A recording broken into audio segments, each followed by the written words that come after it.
শিশুশিল্পী হিসেবে জনপ্রিয়তা পেয়েছিলেন সিমরিন লুবাবা। বিজ্ঞাপন নাটক থেকেই আগমন ঘটে তার, এবং তারপর সামাজিক যোগাযোগ মাধ্যমে ভাইরাল হয়ে পড়ে সে। পরবর্তীতে তার ইচ্ছা ছিল ভবিষ্যতে অভিনয়ের মাধ্যমে আরও পরিচিতি বাড়ানোর, চেয়েছিলেন দর্শকের মনে জায়গা করে নেবে সে। তবে হঠাৎ করেই সামনে এলো এক চমকপ্রদ নিউজ, তাকে আর দেখা যাবে না পর্দায়।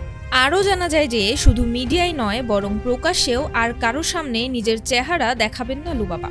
অলরেডি নিকাব করাও শুরু করেছেন সে। তার মা জাহিদা ইসলাম জেমি বিষয়টি নিশ্চিত করে বলেন, এটা সম্পূর্ণ লুবাবার নিজের সিদ্ধান্ত। যেহেতু মিডিয়াতে কাজ করতে গেলে মুখ দেখাতে হয়, তাই এখন আর সেটা করা সম্ভব নয়। সংস্কৃতিময় পরিবারে বড় হওয়ায় লুবাবার অভিনয়টা বেশ ছোট বয়সেই শুরু করা হয়। তার দাদা ছিল প্রখ্যাত মঞ্চ ও টেলিভিশন অভিনেতা প্রয়াত আব্দুল কাদের।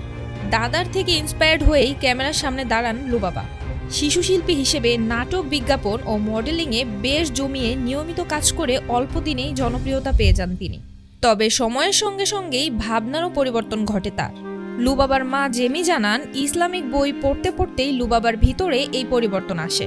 কোরআন খতম করেছেন সে। তাছাড়াও পাশাপাশি হাদিসের বই, ধর্মীয় নানান গ্রন্থ অধ্যয়ন করার মাধ্যমেই তার মধ্যে এই ভাবনা আসে।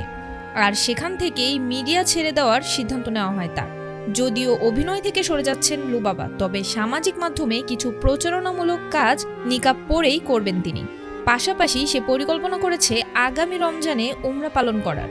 মিডিয়া থেকে সরে গিয়ে ভিন্ন এক জগৎকে বেছে নেওয়ায় ইতোমধ্যেই বিষয়টি অনেক বেশি আলোচিত হচ্ছে। তো ভিউয়ার্স, লুবাবার এই সিদ্ধান্ত গ্রহণ করাকে আপনারা কিভাবে দেখছেন অবশ্যই কমেন্টে জানাতে ভুলবেন না। এবং এইরকম লেটেস্ট নিউজগুলো পাওয়ার জন্য অবশ্যই চ্যানেলটি সাবস্ক্রাইব করে চ্যানেলের পাশেই থাকবেন।